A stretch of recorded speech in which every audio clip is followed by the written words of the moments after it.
Hi hello வணக்கம். வாங்க இன்றைக்கி ஒரு அன்பாக்சிங் வீடியோ பார்க்கலாம். இந்த ப்ராடக்ட் மீஷோலேருந்து தான் பை பண்ணியிருந்தேன். 160 ருபீஸ். ஆனால் 139 ருபீஸ்க்கு ஆன்லைன் பேமெண்ட் பண்ணும்போது கம்மியாச்சு.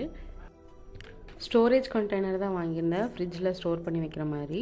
பிளாஸ்டிக்கில் தான் வந்துருந்துச்சு. சூப்பராக இருந்துச்சு, ஆனால் நல்லா டிரான்ஸ்பரண்ட்டாக இருந்துச்சு. உள்ளுக்குள்ளே பார்த்தீங்கன்னா 6 கண்டெய்னர்ஸ் கொடுத்துருக்காங்க. எல்லாமே பார்த்தீங்கன்னா நம்மளோட விரல் சைஸுக்கு இருக்கும். அதில் வந்துட்டு நம்ம இஞ்சி, பூண்டு, வெங்காயம் ஏதாவது தொலைச்சி வச்சுருந்தோம்னா அந்த மாதிரி ஏதாவது போட்டு வச்சுக்கலாம். இல்லை பச்சை மிளகா இந்த மாதிரி ஏதாவது போட்டு வச்சுனோம் ஃப்ரெஷ்ஷாக இருக்கும். மல்டி பர்பஸாகவும் யூஸ் பண்ணிக்கலாம். நம்ம வந்துட்டு இதுலேயே பார்த்தீங்கன்னா ஸ்ட்ரெட்டெல்லாம் போட்டு வச்சுக்கலாம். இல்லை நம்மளோட செயின் ஏதாவது இருக்குன்னா அதையும் இதில் போட்டு வச்சுக்கலாம். பாசி அந்த மாதிரி இருந்தாலும் போட்டு வச்சுக்கலாம். அப்புறம் நட்ஸ் கூட ஸ்டோர் பண்ணி வச்சுக்கலாம். இந்த 6 கண்டெய்னர்ஸையும் நம்ம தனியாக எடுத்து கூட நம்ம ஃப்ரிட்ஜில் சைடில் ஸ்டோர் பண்ணி வச்சுக்கலாம். அந்த ஹோல் பாக்ஸை வந்துட்டு வேறு ஏதாவது எதாவதுக்காகவும் யூஸ் பண்ணிக்கலாம். ஓவராலாக இந்த ப்ராடக்ட் வந்துட்டு ஒர்த் ஃபார் த மணின்னு தான் சொல்லுவேன்.